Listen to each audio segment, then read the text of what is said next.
বিরোধীদের বিসর্জন। वो तृणमूल में हैवी वेट था, बीजेपी में जाके जीरो। জনগর্জন, জনজোয়ারকে জনগর্জনে পরিণত হয়েছে। এই জনগর্জন 58 নম্বর ওয়ার্ডে আমাদের বিরোধীদের বিসর্জন। और हज के सफर पर चले अल जन्ना टूर एंड ट्रेवल्स के जरिए यूज डिस्काउंट पर, जहां मुनासिब पैकेज में आपको अच्छी से अच्छी सर्विस प्रोवाइड की जाएंगी। आपको मिलेगी बेस्ट फ्लाइट, बेस्ट होटल्स, वो भी बिल्कुल मक्का और मदीना के करीब। खाने में रहेगी बुफे सर्विस। तो फिर दिए हुए नंबर पर कॉल करके और अभी उमरा के सीट बुक करें इस नंबर पर। মমতা বন্দ্যোপাধ্যায় এইরকম নেতৃত্বে আমরা আছি। আমাদের কিসের ভয়? বিজেপিকে আমরা ভয় পাই না, এটা মাথায় রাখবেন। বিজেপি নাকি অনেক কিছু করতে পারে, অনেক কিছু ইডি সিবিআই দিয়ে ক্ষতি করতে পারে। আমাদের পশ্চিমবঙ্গে মমতা বন্দ্যোপাধ্যায়ের নেতৃত্বে যত কিছুদিন আছি কিচ্ছু করতে পারবে না। চ্যালেঞ্জ ওদের দিতে হবে যে তোমরা ইডি সিবিআইকে তোমাদের একটা সংগঠনের নেতৃত্বে রেখেছো, আমাদের বিভিন্ন নেতাকে বিভিন্নভাবে যেভাবে পশুদস্ত করছো, এটা নির্বাচনের ফলাফল উল্টো হবে, জেনে নিও। বিজেপির এই সাম্প্রদায়িকতা ছুটছুটি চলবে না আমাদের রাজ্যে। ভারতবর্ষে যে প্রান্তে চলুক, আমাদের রাজ্য অন্তত চলবে না, এটা নিশ্চিত করে আমরা বলতে পারি। এখানে সাম্প্রদায়িক সম্প্রীতি নিয়ে আমরা চলতে চাই। মমতা বন্দ্যোপাধ্যায়ের নেতৃত্বে যেটা মমতা বন্দ্যোপাধ্যায় চান, আমাদের মধ্যে কোথাও যেন সাম্প্রদায়িক বিভেদ সৃষ্টি না হয়, এই বিভেদের সুযোগ যেন বিজেপি কোথাও নিতে না পারে, এই কথাগুলো আমাদের সকলকে মাথায় রাখতে হবে। কোনোভাবে সাম্প্রদায়িকতার কথা সুশ্রী কেউ যেন কোথাও দিতে দেখলে সেটা প্রতিবাদ করবে, প্রতিরোধ করবে, কারণ আমরা সমাজকে দুর্বল হতে দিতে চাই না। সমাজে হিন্দু, মুসলমান, খ্রিস্টান, জৈন, বৌদ্ধ যে সমস্ত সম্প্রদায়ের মানুষরা আছি, আমরা সকলে একত্রিত হয়ে আমাদের সমাজকে মজবুত করব। মমতা বন্দ্যোপাধ্যায়ের মতো নেত্রী পেয়েছি, আমাদের সমাজ দুর্বল হবে, এটা আমাদের পক্ষে অত্যন্ত লজ্জার হবে। এটা আপনাদের কাছে অনুরোধ করছি, আপনারা নির্বাচনে যে সমস্ত দায়িত্ব আপনারা নিয়ে নেবেন, সেই দায়িত্বগুলো সঠিকভাবে পালন করবেন। মানুষের কাছে পৌঁছতে হবে।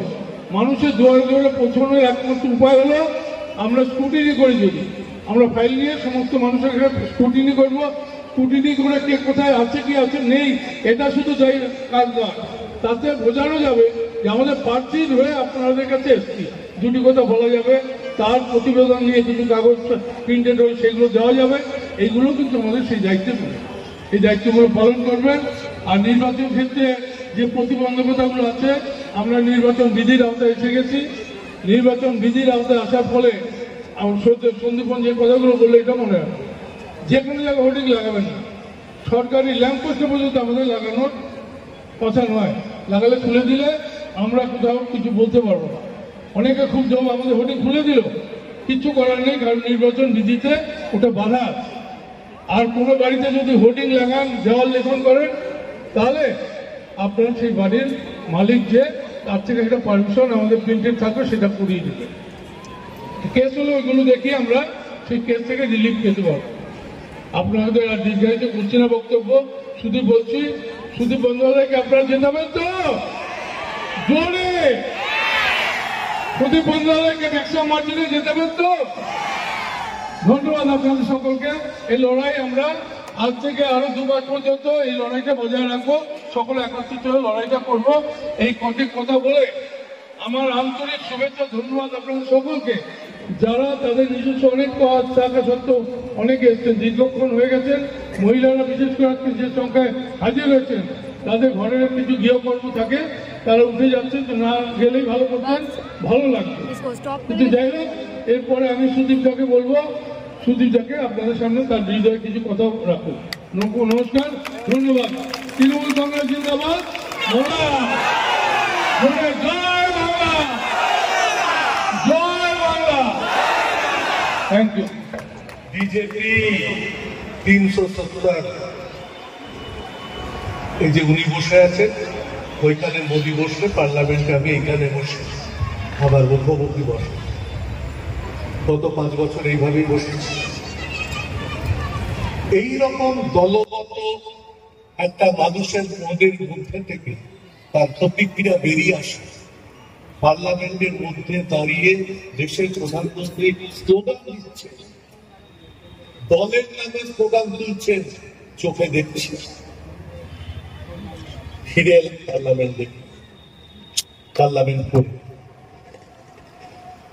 কিন্তু নিজের চোখে বিশ্বাস করতে কষ্ট হচ্ছে যে এই ভারতবর্ষ আমরা দেখতে চাই। এখানে হিন্দু ভাইরা আছে, মুসলিম ভাইরা আছে। আমি দেখেছি মিছিল করে সব ঢুকেছেন এই কর্মী সভায়। আমাদের দেশে একটা সংবিধান আছে, সেই সংবিধানের মেনে আমাদের দেশের সরকার গঠিত হয়, একটা সরকার চলে। কিন্তু আমাদের দেশের বর্তমানে বিজেপির দ্বারা পরিচালিত সরকার নরেন্দ্র মোদীর অধীনে তারা এই পদ্ধতি এবং এই প্রক্রিয়াকে সম্পূর্ণভাবে বিলুপ্ত করে দিতে চাইছে। তারা দেশের অতীতকে, তারা মহাত্মা গান্ধী, জওহরলাল নেহরু, ইন্দিরা গান্ধী এইসব নামের কোন মানুষকে তারা রাখতে দিতে চায় না। গোটা ব্যাপারটা মোদীকে নিয়ে করতেন, বাতিল করে ওইটাতে আমার বসতে ভালো লাগছে। তাহলে কি করতে হলো? একটা নতুন পার্লামেন্ট ভবন তৈরি করতে হলো।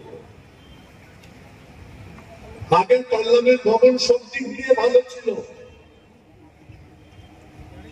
যেমন ভালো দেখতে, তার যেমন ঐতিহ্য, একটা অত্যন্ত পৃথিবী বিখ্যাত হেরিটেজ বিল্ডিং। সেই পার্লামেন্টটা বলতো এটাতে আমি আর বসবো। একটা নতুন পার্লামেন্ট তৈরি হলো গত বছর। আমাদের অনেকে বলেন পুরনো পার্লামেন্ট আর আপনারা যে নতুন পার্লামেন্টে বসছেন 1800 কোটি টাকা দিয়ে আর একটা বাড়ি মোদি তৈরি করলো, এমপিরা বসবে, সেইটা কত দূর? ওই জায়গাটা যদি পুরনো পার্লামেন্টের গেট হয়, নতুন পার্লামেন্টের গেটটাই হয়। একটা প্রতিরক্ষা দপ্তর, একটা বিদেশ দপ্তর, আর বাকি দপ্তরগুলো ব্যক্তি মালিকানায় চলে, প্রাইভেট, তারা দপ্তর চালায়। মোদিরও ইচ্ছা যে প্রতিরক্ষা আর এই বিদেশ দপ্তর সরকারের হাতে রেখে বাকিটা আদানি আম্বানিদের হাতে ছেড়ে দেশটা, এবং তিনি এটাকে একটা ক্যাপিটালিস্ট দেশ হিসাবে, আগামী দিনে আমেরিকার দোসর দেশ হিসাবে এই সংবিধানের মধ্যে থেকে তিনি করবার চেষ্টা করতে পারেন। কারণ আমাদের এই যে পার্লামেন্ট যেদিন শেষ হল, এই ভোটের কিরকম আওয়াজ আপনাদের গলা থেকে বেরোয় বুঝতে পারছেন? আবার বলুন জয় বাংলা। আর এইবার একেবারে 7 নম্বর রেসকোর্স রোডে মোদির বাসভবনে পৌঁছতে হবে। জয় বাংলা। পৌঁছে গেছে, নিশ্চিন্ত থাকুন, আমাদের জয় নিশ্চিত। ভালো থাকুন। আজকের মতো এই কথা বলে আরেকবার স্বর্ণকমলের প্রতি কৃতজ্ঞতা জানিয়ে আমার কথা শেষ করছি। নমস্কার।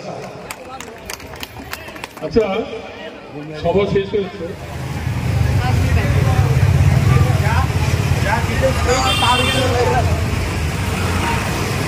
58 নম্বর ওয়ার্ডে বিরোধীদের বিসর্জন, জনগর্জন, জনজোয়ারকে জনগর্জনে পরিণত হয়েছে। এই জনগর্জন 58 নম্বর ওয়ার্ডে আমাদের বিরোধীদের বিসর্জন। ঠিক আছে, ইন্টারনালি সাপোর্ট করছে বিজেপিকে, কি বলবেন তাদেরকে? তাদের বলবো ঘুম ভাঙাও, এভাবে ভুল করো না, ভুল সংশোধন করে আগামী দিনে লড়াইতে সামিল। একটা কর্মী সভা, জনসভার রূপ নিয়েছে। আমার মনে হয় এন্টালি এমনিতে মমতা ব্যানার্জির সঙ্গে বরাবর সঙ্গ দিয়েছে। স্বর্ণকমল সাহার নেতৃত্বে আজকের এই কর্মী সভা দুরন্তভাবে সফল হয়েছে। कोई नया इलेक्शन नहीं हो रहा है और सुदीप दा जो कैंडिडेट है ये हेवी वेट कैंडिडेट है, जो हर वक्त अपने कॉन्स्टिट्यूंसी में कोई ऐसा वार्ड नहीं है जिनको कोई रास्ता नहीं मालूम होगा, कोई गली नहीं मालूम होगा, और कोई आदमी को ऐसा नहीं है जो कर्मी, जो हम लोग के पार्टी के लोग हैं, उनको नहीं जानते होंगे। तो ऐसे कैंडिडेट को हम लोग कोई दूसरा कुछ सोचने का तो बात ही नहीं है, और पब्लिक भी यही सोच रही है कि सुदीप बंदोपाध्याय को ही जिताना है और ज़्यादा से ज़्यादा वोट देना।